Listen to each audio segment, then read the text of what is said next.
Hi hello எல்லாருக்கும் வணக்கம். நான் உங்கள் நித்யா. இன்றைக்கி நம்ம வீடியோ பதிவில் என்ன பார்க்க போகிறோம் அப்படின்னா, மாயாண்டி சொடலமாட சாமியை பற்றி தான் பார்க்க போகிறோம். இந்த தெய்வத்தை பற்றி சொல்லணும் அப்படின்னா ஆக்ரோஷமான தெய்வம். மற்றதை நம்ம கதைகளில் பார்க்கலாம். நம்ம சொடலமாட சாமி சிவபெருமானுக்கும் பார்வதிக்கும் பிறந்த குழந்தைன்னு சொன்னால் அவங்களால நம்ப முடியுதா? கண்டிப்பாக அதான் உண்மையும் கூட. சிவபெருமான் பூமியில் உள்ள எல்லா ஜீவராசிகளுக்கும் ஒவ்வொரு நாளும் போய் உணவு வழங்கிட்டு வந்திருக்காரு. அதாவது அவங்கவுங்க கர்ம பலன்படி உணவு வழங்கிட்டு வந்திருக்காரு. ஒரு நாள் சிவபெருமான் பார்வதி கிட்ட, நான் போய் பூலோகத்தில் இருக்கிற எல்லா ஜீவராசிகளுக்கும் உணவு வழங்கிட்டு வரேன்னு சொல்லி கிளம்பி போகிறாரு. இதில் பார்வதி தேவிக்கு ஒரு சின்ன சந்தேகம்.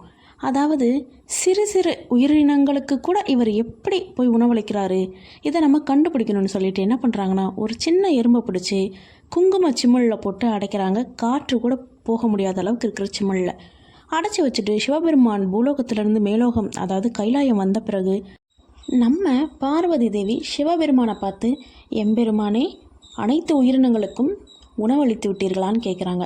பெருமானோ எல்லாருக்கும் உணவு அளிச்சுட்டு தான் வரேன் அப்படிங்கிறாரு. இல்லை, நீங்கள் ஒரு ஜீவராசியை விட்டுட்டீங்க, அந்த ஜீவராசி இந்நேரம் இறந்து கூட போயிருக்கும் அப்படிங்கிறாங்க பார்வதி தேவி. இதனால் ஒரு மாதிரி பார்க்குறாரு பார்வதி தேவியை சிவபெருமான். உடனே பார்வதி தேவி தான் வச்சுருக்க குங்குமச்சி மேலே ஓப்பன் பண்ணி உள்ளே இருக்கிற எறும்பை சிவபெருமான்கிட்ட காட்டலான்னு இப்படி திருப்புறாங்க. உள்ளே இருக்க எறும்போ தன்னோட வாயில் ஒரு அரிசியை வச்சிட்ருக்குது. இதை பார்த்த பார்வதி தேவிக்கு ஒரே ஆச்சரியம். அது எப்படி, இந்த எறும்பை நான் தான் ஒழிச்சு வச்சேன், காற்று கூட உள்ளே போக முடியாத அளவுக்கு இருக்குது அந்த குங்குமச்சிமிழ், இதில் எப்படி எம்பெருமான் போய் உணவு வழங்கியிருக்க முடியும்னு ஆச்சரியத்தோடு பார்க்குறாங்க. ஆனால் சிவபெருமானுக்கோ என்னையே சோதிச்சிட்டியான்னு சொல்லி கோபம் பார்வதி தேவிக்கு ஒரு சாபத்தை கொடுத்து பூலோகத்துக்கு அனுப்புகிறாரு. இன்றைய நாள்லேருந்து உனக்கு மயானத்தில் திரியிற பேயாக இருப்ப, உனக்கு மயான பேச்சின்னு பேர் வச்சு உன்னை பூலோகத்துக்கு அனுப்புகிறேன் அப்படின்னு சொல்லி சுடுகாட்டுக்கு அனுப்பிச்சிட்றாரு பார்வதி தேவியை. நம்ம பார்வதி தேவியோ மயான பேச்சியாக மாறினதுலேருந்து பயங்கரமாக கோவப்படுறாங்க, ஆக்ரோஷப்படுறாங்க. ஒரு கட்டத்துக்கு மேலே யோசித்தவங்க சிவபெருமானை விட்டுட்டு இருக்க முடியலைன்னு சொல்லிட்டு அவங்க சிவபெருமானை நோக்கி தவம் புரிகிறாங்க. அதாவது தன்னோட ஐம்புலன்களையும் அடக்கி சிவபெருமானை நோக்கி தவத்தில் இருக்கிறாங்க. ஒரு கட்டத்துக்கு மேலே சில வருடங்களுக்கு பின்பு சிவபெருமான் மயான பேச்சியை பார்க்குறாரு, அதாவது அருள்பாலிக்கிறாரு. அப்போது மயான பேச்சிக்கிட்ட கேட்குறாரு, உனக்கு என்ன வேணும், எதனால் இவ்வளவு வருடங்கள் நீ தவறுந்த என்ன நோக்கி அப்படின்னு கேட்குறாரு. அதுக்கு மயான பேச்சியோ, சிவபெருமானே, எனக்கு ஒரு ஆண் குழந்தையை கொடுங்க, எனக்கு ஆண் குழந்தை வேணும், நான் இங்கே தனியாக இருக்கேன் அப்படின்னு சொல்லி சொல்கிறாங்க.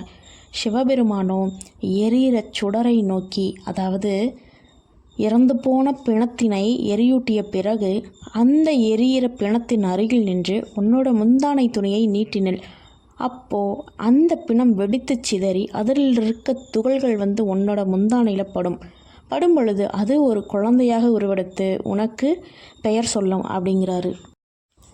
மயான பேச்சியோ சிவபெருமான் சொன்னது போலவே தன்னோட சேலையில் இருக்கிற ஒரு முன்பகுதியை, அதாவது முந்தானையை எடுத்து எரிகிற பிணத்தின் முன் நிற்கிறாங்க. நிற்கும் பொழுது அந்த பிணமும் வெடிக்குது. வெடித்ததில் சில துகள்கள் விழுகுது சேலையில்.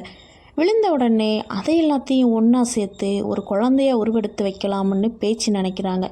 ஆனால் சிவபெருமான் சொன்னது வேற, இங்கே நடந்தது வேற. ஏன்னா இங்கே இருக்கிற இந்த துகள்களுக்கு உயிர் உண்டு, பட் சதையோ கையோ காலோ கிடையாது. அதனால் பயங்கர கோவப்பட்டு மயான பேச்சு சிவபெருமானை கூப்பிடுறாங்க. நான் கேட்டதோ குழந்தை, நீங்கள் கொடுத்ததோ சிறு சிறு நெருப்பு துகள்கள், இதுக்கு உயிர் மட்டும்தான் இருக்குது, மற்றபடி கையோ காலோ இல்லை, என்ன இது நியாயமான்னு கேட்குறாங்க. அதுக்கு சிவபெருமான் உடனே அந்த துகள்களை வாங்கி ஒரு ஆண் குழந்தையாக உருகுடுத்து அதை மயான பேச்சுக்கிட்ட ஒப்படைக்கிறாரு. அந்த குழந்தையோ அழுகுது, அதாவது பசியில் அழுகுது.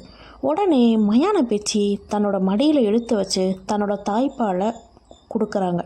கொடுத்த நொடியில் மயான பேச்சுக்கு சாப விமோச்சனம் கிடச்சி, அதாவது பார்வதிக்கு சாப விமோச்சனம் கிடச்சி 2 பேருமே கிளம்பி கைலாயம் போகிறாங்க. கைலாயம் போன பிறகு அன்றைய இரவு சொடலமாட சாமியை தூங்க வச்சுட்டு சிவபெருமானை பார்க்குறதுக்காக பார்வதி தேவி போகிறாங்க. அவங்க போயிட்டாங்க. அந்த டைமில் சொடலைக்கு சரியான பசி, சொடலைக்கு பிணவாடையும் எடுக்குது. உடனே சொடலை கிளம்பி பூலோகம் வராரு. பூலோகத்தில் வந்து மயானத்தில் எரிஞ்சிட்டு இருக்க பிணத்தை எடுத்து நல்லா சாப்பிட்றாரு. அந்த பிணம் அறகுறையாக தான் எரிஞ்சிட்டு இருந்திருக்கு. அதுக்கப்புறம் அங்கே இருக்க பேய்களை கூப்பிட்டு பங்கு போட்டு அவங்களுக்கும் பசியாத்திருக்காரு நம்ம சொடலை. ஒரு கட்டத்துக்கு மேலே பசியாறின பிறகு திரும்ப பூலோகத்திலேருந்து கைலாயத்துக்கு கிளம்பி வந்த சிவச்சொடலை ஒரு குழந்தையா மாதிரி, ஒன்றும் தெரியாத குழந்த மாதிரி தொட்டியில் படுத்து தூங்கியிருக்கிறாரு. பார்வதி தேவி சிவபெருமானை பார்த்துட்டு சொடலை இருக்க இடத்துக்கு வராங்க. அப்போது சொடலை தான் பசியில் அழுகிற மாதிரி அலறாரு குழந்தையா இருந்து. உடனே பார்வதி தேவி, ஐயோ பிள்ளைக்கு பசிக்குது போல அப்படின்னு எடுத்து மடியில் வச்சுருக்குறாங்க சொடலையை.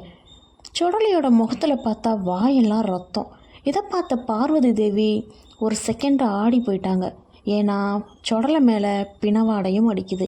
உடனே பயந்து போன பார்வதி தேவி பயங்கர கோபத்தோட சிவபெருமான் கிட்ட போகிறாங்க. அங்கே போய், எம்பெருமானே, நான் உங்ககிட்ட கேட்டது என்னவோ ஆண் குழந்தை, நீங்கள் எனக்கு கொடுத்துருக்கிறது என்னவோ பிணந்தின்னும் ஒரு குழந்தை. இக்குழந்தை எனக்கு வேண்டாம். ஏன்னா இன்றைக்கி வந்து பூலோகம் போய் பணத்தை தின்னுட்டு வர்ற ஒரு குழந்தை என்றைக்கா இருந்தாலும் நிச்சயமாக என்னையும் சாப்பிடும். எனக்கு இந்த குழந்தை வேண்டான்னு பயப்படுறாங்க. அதுக்கு சிவபெருமானோ சொடலமாட சாமியை கூப்பிட்டு, அதுக்கு நம்ம சொடலையோ என்ன சொல்கிறாரு அப்படின்னா, அப்பா, என்னோடய அன்னை கொடுத்த தாய்ப்பால் எனக்கு பசி போக்கலை, மேலும் மேலும் எனக்கு பசியாகவே இருந்தது. அதனால் பூலோகத்துலேருந்து ஒரு அருமையான வாசனை வந்தது. அதனால் நான் பூலோகத்தில் போய் அங்கிருக்க உணவுகளை சாப்பிட்டுட்டு வந்தேன்னு சொடலை சொல்கிறாரு. உடனே சிவபெருமானோ, இங்கே பாருமாடா, இது கைலாயம், சைவ படையல் மட்டும்தான். நீ போய் அசைவத்தை சாப்பிட்டுட்டு இங்கே வந்து இருக்க முடியாது. எனவே நீ வந்து இனிமேல் பூலோகத்திலே போயிரு அப்படின்னு சொல்கிறாரு. அதுக்கு சொடலமாடணும், அப்பா, நீங்கள் சொல்கிற சொல்ல தட்டவே மாட்டேன். கண்டிப்பாக நான் பூலோகம் போகிறேன். எனக்கு அம்மாவும் வேணும். ஏன்னா எனக்கு பசிக்கும். நான் யார் கூட அங்கே இருப்பேன்? யார் எனக்கு தாலாட்டு பாடுவாங்க? யார் என்னை வழி நடத்துவாங்கன்னு கேள்வி மேலே கேள்வியாக வைக்கிறாரு. அதுக்கு சிவபெருமானோ, பார்வதி தேவியின் மறு உருவமான அவதாரத்தில் இருக்கிற வனப்பேச்சியை வந்து உன் கூட நான் அனுப்பிச்சி விடுவேன். அவங்க தான் உனக்கு இனிமேல் தாய் அப்படிங்கிறாரு. உடனே சொடலமாட சாமி, சரிங்கப்பா, நான் பூலோகம் போக ரெடியாக இருக்கேன். இருந்தாலும் என்னோட இடத்துல, அதாவது இந்த கைலாயத்தில் எனக்கு கூட்டுப்படையல் போடுறீங்களா அப்படின்னு கேட்குறாரு. உடனே சிவபெருமானோ, நீ கேட்குறது மாமிசங்களையும் கூடிய ஒரு படையல். எனவே அது இங்கே கிடையாது. ஏன்னா இங்கே பல தேவர்கள் குடியிருக்கிற இடம் அப்படிங்கிறாரு. உடனே இன்னொரு வார்த்தையும் சொல்கிறார்.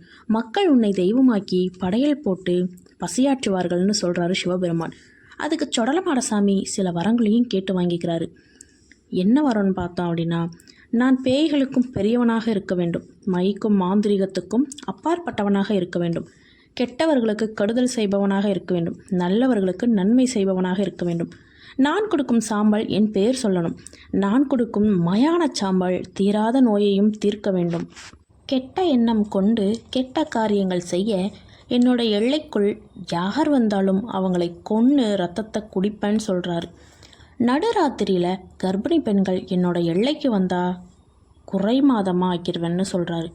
ஒரு கட்டத்துக்கு மேலே இந்த மோசமான வரங்களையும் வாங்கிக்கிட்டு பூலோகம் வர்றாரு சொடலப்பாடசாமி. இங்கே வந்தால் அவருக்கு துணையாக வனப்பேச்சியும் இருக்காங்க. ஒரு சிலர் சொடலமாடசாமியை தெய்வமாகவும் வழிபட்டிருக்காங்க.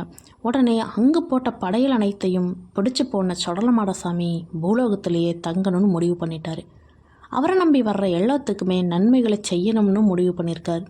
ஒரு கட்டத்துக்கு மேலே அங்கேயே ஒருத்தர்கிட்ட அருளரங்கி எனக்கு எட்டாத பீடம் போட்டு எக்கி வச்சு மாலை போட்டு தலவாழை இலை போட்டு கூட்டுப்படையல் போடுங்கன்னு சொல்கிறாரு. அங்கிருந்த பொதுமக்களோ அவர் சொன்ன கட்டுப்பாட்டை மீறாமல் அவருக்கு அந்த படையலையும் போடுறாங்க. அவரையும் நல்ல வயிறு நிறைய சாப்பிட வச்சு திருப்திப்படுத்துகிறாங்க. ஒரு கட்டத்துக்கு மேலே வனப்பேச்சியையும் தெய்வமாக எடுத்து வழிபடுறாங்க. இப்போது நீங்கள் சொடலமாட கோவிலில் எங்கே பார்த்தாலும் சொடலை கொடை விழாவில் சொடலை வந்து சாமியாடுறாரு அப்படின்னா அதுக்கு பக்கத்தில் அந்த கூட்டத்தில் ஏதாவது ஒரு நபர் மேலே மயான பேச்சியும் வந்து சாமியாடுவாங்க. இது காலங்காலமாக தொடர்ந்து தான் வருது.